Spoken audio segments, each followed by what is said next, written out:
Hello everyone, I hope कि आप लोग अच्छे होंगे और अच्छे नहीं भी होंगे, चलो प्रिटेंड तो कर ही रहे होंगे। अभी मैं बात करने वाला हूँ मॉब लिंचिंग के ऊपर। मतलब इस देश में एक नया जो है ना क्या बोलते हैं ना, एक फैशन सा चल पड़ा है कि एक भीड़ इकट्ठा होती है और किसी एक कमजोर को मार देती है। कई बार वो मुसलमान होते हैं, कई बार वो हिंदू होते हैं, कई बार वो पिछड़ी जाति के लोग होते हैं। लेकिन हमेशा देखा गया है कि भीड़ इकट्ठा होती है और मार देती है। कभी उसमें कोई 15-16 साल का लड़का मर जाता है, कभी उसमें 70-80 साल का बूढ़ा मर जाता है, कभी उसमें 30-35 साल का जवान लड़का और 50 साल के थोड़े से यंग एज के आदमी भी। आए दिन ये खबर आपको आती होगी कि कभी हरियाणा में, कभी यूपी में, कभी कलकत्ता में, कभी महाराष्ट्र के अंदर मॉब लिंचिंग हो गई। और ऐसा नहीं है कि ये सिर्फ मुसलमान के साथ हो रहा। हाँ, ज्यादातर ज्यादातर केस में देखा जाता है कि ये चीजें मुसलमान के साथ होती है, लेकिन ये चीजें हिंदू के साथ भी हो रही है। ये चीजें जो है ना हर धर्म के लोगों के साथ हो रही है। ये चीजें आए दिन आपको याद होगा कि जो है ना 4 बाबा थे या 2 बाबा थे, एक उनको मार दिया गया था। आपको याद होगा कि जो है ना उनको लगा कि कुछ मंदिर तोड़ने आए या चोरी करने आए, ऐसा कुछ लगा, उनको मार दिया गया। ठीक है। लेकिन इन सब चीजों में जो एक चीज जो सबसे ज्यादा मिलती है वो एक चीज है गौ रक्षा। कि सबसे ज्यादा जो लोगों की हत्या की जा रही है मॉब लिंचिंग के द्वारा वो है गौ हत्या के द्वारा। अभी आपने एक वीडियो देखा होगा कि एक मौलाना साहब ट्रेन में सफर कर रहे थे और उसको कुछ लड़के थप्पड़ थप्पड़ मार रहे थे। एक बार देख भी रहे थे कि उनके बाप दादा की उम्र का वो इंसान है, लेकिन वो बदतमीजी पे मारे जा रहे थे, मारे जा रहे थे। देख के मेरा तो खून खौला, आपका पता नहीं। ठीक है, ये क्या अगर क्या बोलते हैं ना, ये क्या तरीका है कि अगर आपको आप एक भीड़ इकट्ठा करके एक कमजोर को आप इतना मारो, इतना मारो, इतना मारो कि जान से वो हाथ धो दे। अभी जो हरियाणा में हुआ, ठीक है, और जिस तरीके से एक बच्चा जो हिंदू था उसको इसलिए मार दिया गया मॉब लिंचिंग के थ्रू क्योंकि उसको लोगों को ये लगा कि वो मुसलमान है। एक बार सोच के देखो कौन है वो लोग। वो लोग वुमेन्स जस्टिस की बात करते हैं, वो लोग वुमेन्स सेफ्टी की बात करते हैं, वो लोग जो है ना इक्वलिटी की बात करते हैं। हमारे यहाँ आपकी तो बीच के लोग है ना यार, ये लोग इक्वलिटी, वुमेन सेफ्टी, ये इंसानियत, भाईचारा, मोहब्बत की बात करते हैं। लेकिन जब ये लोग एक भीड़ बनते हैं ना, फिर ये लोग जब किसी पे हमला करते हैं ना, ये लोग वो सब भूल जाते हैं।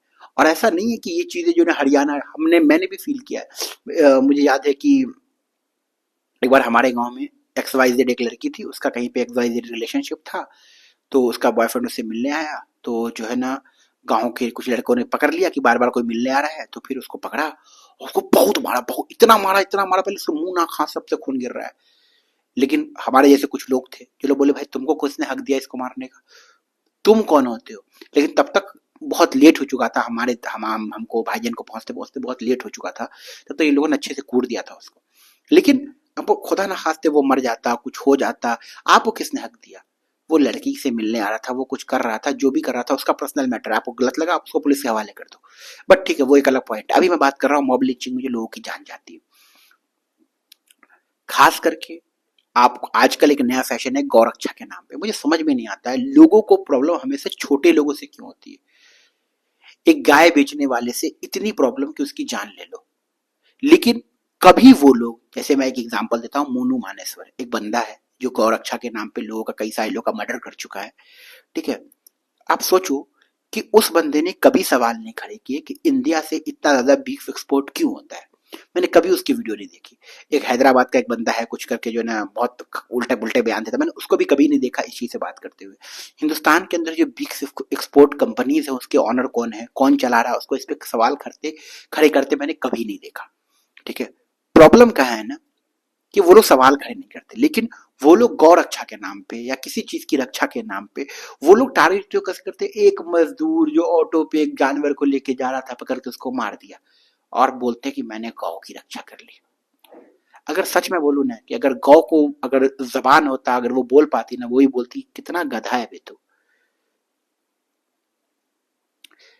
आप इस चीज में अग्री करोगे या नहीं करोगे, इन लोग को तब फर्क नहीं पड़ता है जब जो है ना इतने सारे जानवर रोड पे घूम रहे हैं। इन लोग को तब फर्क नहीं पड़ता है जब जो है ना कि जो है ना ये लोग एक गाय खरीदते हैं, गाय का जो है ना पूरा दूध दूहते हैं पूरी जिंदगी, जब गाय बच्चे देती है उसका उसका क्या करते हैं, बच्चे क्या करते हैं उसका क्या करते हैं, तब ये लोग उस डिबेट में ये लोग पढ़ते ही नहीं, ये लोग डिबेट पे पढ़ना ही नहीं चाहते हैं। जैसे फ्लाइंग बेस्ट है, ये अपने आप को बहुत प्राउड हिंदू बताते हैं कि मतलब कि भैया मेरे से बड़ा खतरनाक तो हिंदू कोई है ही नहीं। लेकिन जब इनसे किसी ने सवाल किया, एक बंदे ने सवाल कर दिया इनसे कि सर एक बात बताओ, आप जो ये जो घी बेचोगे, घी को गाय को प्रेग्नेंट करोगे, फिर जो बच्चा होगा उसका क्या करोगे, और जब गाय दूध देनी बंद हो जाएगी, बूढ़ी हो जाएगी, फिर उसका क्या करोगे। तो भाई साहब के पास कोई जवाब नहीं था, लिटरली कोई जवाब नहीं था। और वैसे वो बंदा अपने आप को प्राउड हिंदू बोलता है, मतलब वो उसका ये कहना है कि भैया उससे अच्छा हिंदू इस दुनिया में कोई है ही नहीं। तो ये जो लोग हैं, जो लोग भीड़ इकट्ठा करके एक इंसान पे हमला करते, भी ट्रेन वाला मामला आपने देखा, इन लोग को इतनी हिम्मत आती कहाँ से इनके अंदर? अब बात करते हैं हिम्मत कहाँ से आती है। हिम्मत आती है आजकल की राजनीति से, आजकल की पॉलिटिकल पार्टी का जो एजेंडा है, आजकल की जो पॉलिटिकल पार्टी जिस तरीके से काम कर रही है, उससे इन लोग को हिम्मत आती है। हैदराबाद के अंदर से जब ऐसी खबर आती है कि मुसलमान ने ऐसे ऐसे किया, तो समझ में आता है कि वहां पे ओवैसी साहब का बहुत ज्यादा इम्पैक्ट है। लेकिन जब यूपी से आती है या फिर जो है ना हरियाणा से, तो वो समझ में आ जाता है कि यहाँ पे ये लोग कौन है, बजरंग दल वाले होंगे, हिंदू महासभा वाले होंगे, इस तरह की चीजों से ही। और आप समझ जाओ कि अगर आपको लगता है कि एक कट्टर मुसलमान होना गुनाह है, तो मैं आपको ये बात बता दूं, कट्टर हिंदू होना भी गुनाह है। अगर आपको कोई लगता है कि कोई बोलता है कि जो है ना यार, कि जो है ना तुम लोग तो कट्टर मुसलमान हो, तो तुम भी तो कट्टर हिंदू हो, मतलब जिसको लगता है, मैं तो बोलता हूँ भाई प्राउड से, अपने रिलीजन से प्राउड होना चाहिए। लेकिन जो लोग ऐसा मानते हैं कि कट्टर हिंदू, कट्टर मुसलमान होना गलत है, तुम लोग कट्टर मुसलमान, तो कट्टर हिंदू भी तो दिक्कत है। प्रॉब्लम क्या नहीं, इन लोग के पास है पॉलिटिकल पार्टी का सपोर्ट, बीजेपी का सपोर्ट, किसी को कांग्रेस का सपोर्ट, किसी को एआईएम का सपोर्ट, एएमआई। तो इनको अलग अलग पार्टियों का अलग अलग लोगों को सपोर्ट है। और जब इन लोगों के पास सपोर्ट है, तो इनको पता है कि गौ रक्षा के नाम पे या किसी चीज के नाम पे अगर किसी का मॉब लिंचिंग ये कर भी देंगे, इनको पता है कि ट्रेन के अंदर अगर किसी मुसलमान बूढ़े को मार भी देंगे, इनको पता है कि अगर 4 मुसलमान ट्रेन में सफर कर रहा है, बंदूक निकाल के गोली भी मार देंगे ना, तो इनको पता है कि इनको कोई ना कोई बचा लेगा। क्योंकि आपको आए दिन अभी पता चला होगा आपको कि जो रेप किए थे, बलात्कारी लोग जो थे यूपी के अंदर, जो कॉलेज में किए थे, उन सबको बेल मिल गया है। तो इस देश में इन लोग को बहुत इजीली ये सारी चीजें पता है कि अगर हम एक आइडियोलॉजी और एक पॉलिटिकल पार्टी को सपोर्ट करेंगे, तो हम रेप, बलात्कार या मर्डर, मॉब लिंचिंग ऐसे कुछ भी केस कर देना, हमको बचा लिया जाएगा। ये चीजें इनको बहुत अच्छे से पता है। और यही रीजन है कि ये लोग का दिल खोल के नफरत फैला रहे हैं। क्योंकि इनके जो नेता है, कहते हैं ना, बाप से ही पता चलता है बच्चे कैसे। जैसे आप मोदी जी के बयान उठा के देख लो, कपड़े के इससे, या फिर जो है ना मुसलमान को दे दिया जाएगा। योगी जी की भाषा देख लो आप, जो है ना बीजेपी की कोई भी बड़े बड़े लीडर, उनकी भाषा देख लो आप, कि वो किस तरीके से कटवे भड़वे सब कहाँ से बोल देते हैं, विधानसभा से बोल देते हैं। तो जब आपको दिख रहा है कि ये जो इनके जो आका हैं, जो इन लोग के जो है ना मेन जो हेड है, वही लोग इतनी नफरती चीजें फैलाते हैं। आपने देखा होगा अभी योगी जी ने इतनी नफरती चीजें फैलाने की कोशिश की कि जो है ना, भाई साहब अपने दुकान पे नाम लिख लो। ये कब? कांवड़ यात्रा के समय, ठीक है, कांवड़ यात्रा के समय किसी मुसलमान की जुबान से कभी ये नहीं निकला होगा कि रमजान आ गया, भाई मेरा रमजान तो बहुत पवित्र होता है, तो एक काम करो, जैसे हैदराबाद में मान लो ओवैसी है, ओवैसी, चलो ओवैसी के मुंह से मैंने कभी नहीं सोचा कि भाई अब रमजान आ गया तो जितनी भी हिंदू दुकान है उससे कोई फल फ्रूट या ये चीजें नहीं खरीदेगा, या फिर ऐसा नाम लिखना पड़ेगा क्योंकि मुसलमान का रोजा बहुत पवित्र होता है, खराब हो सकता है, कभी नहीं। लेकिन योगी जी ऐसा करते क्योंकि योगी जी, लोगों को पता है, लोगों को समझ में आता है, लोग थोड़े से भी पढ़े लिखे, थोड़े से भी जो इंटेलेक्चुअल, उनको समझ में आता है कि ये नफरत फैलाने का एक तरीका है, अपने बच्चों को एक गलत इन्फॉर्मेशन देने का कि बेटा देखो हम लोग पवित्र हैं, अभी अपवित्र हो जाएंगे। अगर अपवित्र क्यों हो जाएंगे? क्योंकि अगर मुसलमान, खाना तो खाना है लेकिन मुसलमान का नहीं खाना है, क्योंकि मुसलमान खाएंगे तो अपवित्र हो जाएंगे। इस समय अगर अपन मुसलमान के हाथ का कुछ खा ले तो क्यों? क्योंकि हमारा काबर आ जाता है। ये सिर्फ नफरत फैलाने का तरीका है। मोहब्बत, भगवान ने कभी बैर नहीं किया, वो तो झूठी, क्या बोलते हैं ना, शबरी की झूठी बैर खा ली थी राम जी ने। लेकिन ये लोग शबरी अगर आज के टाइम पे होती ना, तो ये लोग उसके ऊपर भी इल्जाम लगाते कुछ ना कुछ। ये लोग इस तरीके से पागल हो चुके हैं। तो जिस परिवार का नुकसान होता है, जैसे मान के चलो कि अभी जिस तरीके से फैमिली, आपने उसकी माँ का इंटरव्यू सुना? मैं लगा दूंगा इस वीडियो के ऊपर में, आप देखना उस माँ का इंटरव्यू। उसकी माँ ने बोला कि ये क्या बात हुई कि जो ने उसको मुसलमान समझ के, अगर मुसलमान का बच्चा तो मार देते क्या? मतलब मुसलमान के बच्चे की जान इतनी आसान है कि आप बच्चे, मुसलमान के बच्चे को मार दोगे? मतलब लोग बोले थे कि वो मुसलमान के नाम पे मारा गया ना, लोगों को हल्ला ने कर दिया लोग कि मुसलमान है इसलिए उसको मार दिया। इतनी गंदी तरीके से, इतनी इतनी कहते हैं बेदर्दी से मारा गया। मैं सोच नहीं सकता हूँ कि ये लोग कैसे, जब कोई किसी को मारता है वो कैसे बोलता है कि मेरे दिल में अल्लाह बसते हैं, या मेरे दिल में राम बसते हैं, मेरे दिल में शिव बसता है, मेरे दिल में शंकर, मेरे दिल में गणपति बसते हैं।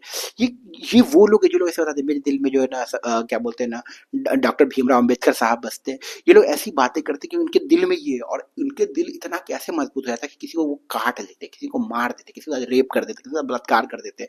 कैसे इतनी हिम्मत आ जाती है?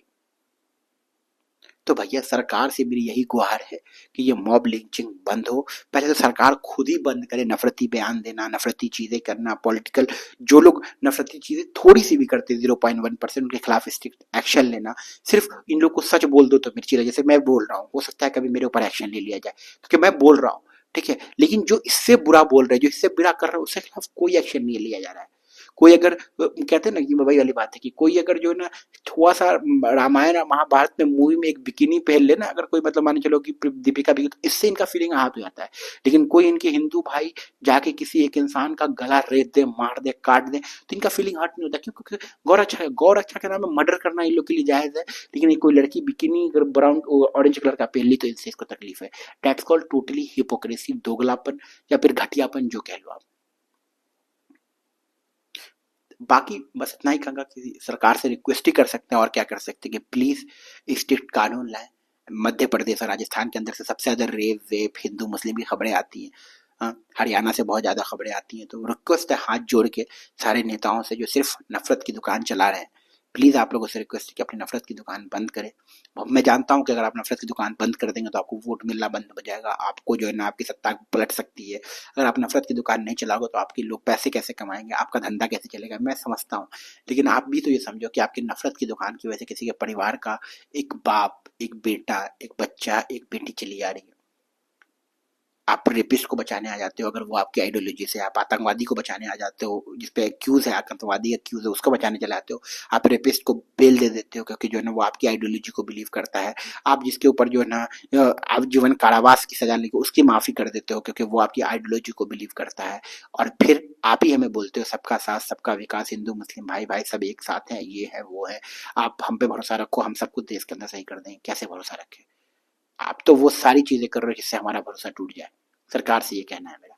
तो मेरा आप सब लोगों से हाथ जोड़ के रिक्वेस्ट है कि रिक्वेस्ट करें, अपने आसपास अपने छोटे भाई बहन को सिखाएं कि देख भाई अगर कुछ गलत होता देखे तो भाई साहब सबसे पहले जो है ना पुलिस है, पुलिस कंप्लेन करे, खुद एक्शन ना लें। आप कोई नहीं होते किसी को किसी चीज की सजा देने वाले, आपके हाथ में ये चीजें नहीं है। इस देश के अंदर संविधान है, कानून है, उसके तौर पे ही सजा मिलेगी। भले ही देर मिले लेकिन मिले उसी तरीके से। अगर मेरे घर में भी कुछ गलत होता है तो मैं पूरा संविधान पे बिलीव रखूंगा कि अगर मुझे कभी भी भले ही लेट लगे, देर सवेर मिले, लेकिन संविधान के तरीके से ही मिले, संवैधानिक तरीके से ही मिले। ठीक है, इधर से उधर से ना मिले। और ये मॉब लिंचिंग वालों से हाथ जोड़ के रिक्वेस्ट है कि प्लीज इतनी नफरत दिल में क्यों भर के रखो किसी एक कम्युनिटी के खिलाफ? क्यों है इतनी नफरत? क्यों? क्यों? सवाल यही है।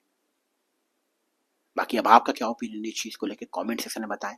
मिलते हैं अगले वीडियो में। चैनल के साथ जुड़ जाए, अपना ख्याल रखें और अपने आसपास मोहब्बत बढ़ाएं। अपने छोटे भाई बहनों के दिल में मोहब्बत पैदा करें, अपने आने वाली जनरेशन के दिल में मोहब्बत पैदा करें। उनको ऐसे योगी, मोदी, ओवैसी और ऐसे जो बड़े बड़े नेता हैं जो नफरती चीजें करते हैं या जिनकी बातों से झलकता है कि ये एक एक पक्ष के दिख रहे हैं, ऐसे लोगों से अपने बच्चों को बचाएं। उनको समझाएं कि भाई ये ना करें, सवाल करना सिखाएं, कहीं पे अगर चीजें को लेकर स्टैंड लेना सिखाएं। ठीक है, लेकिन जो है ना लड़कियों की इज्जत करना सिखाएं। ठीक है, अपने माँ बाप बहन की इज्जत करना सिखाएं। धर्म, रिलीजन, हर रिलीजन और कास्ट की इज्जत करना सिखाएं। ये सारी चीजें प्लीज रिक्वेस्ट है अपने बच्चों को सिखाएं। नहीं तो ये भी इन नफरती लोगों के साथ उठते बैठते देखते सीखते ये भी नफरती बनेंगे। क्योंकि आजकल सोशल मीडिया पे सारे इन्फ्लुएंसर नफरती हैं।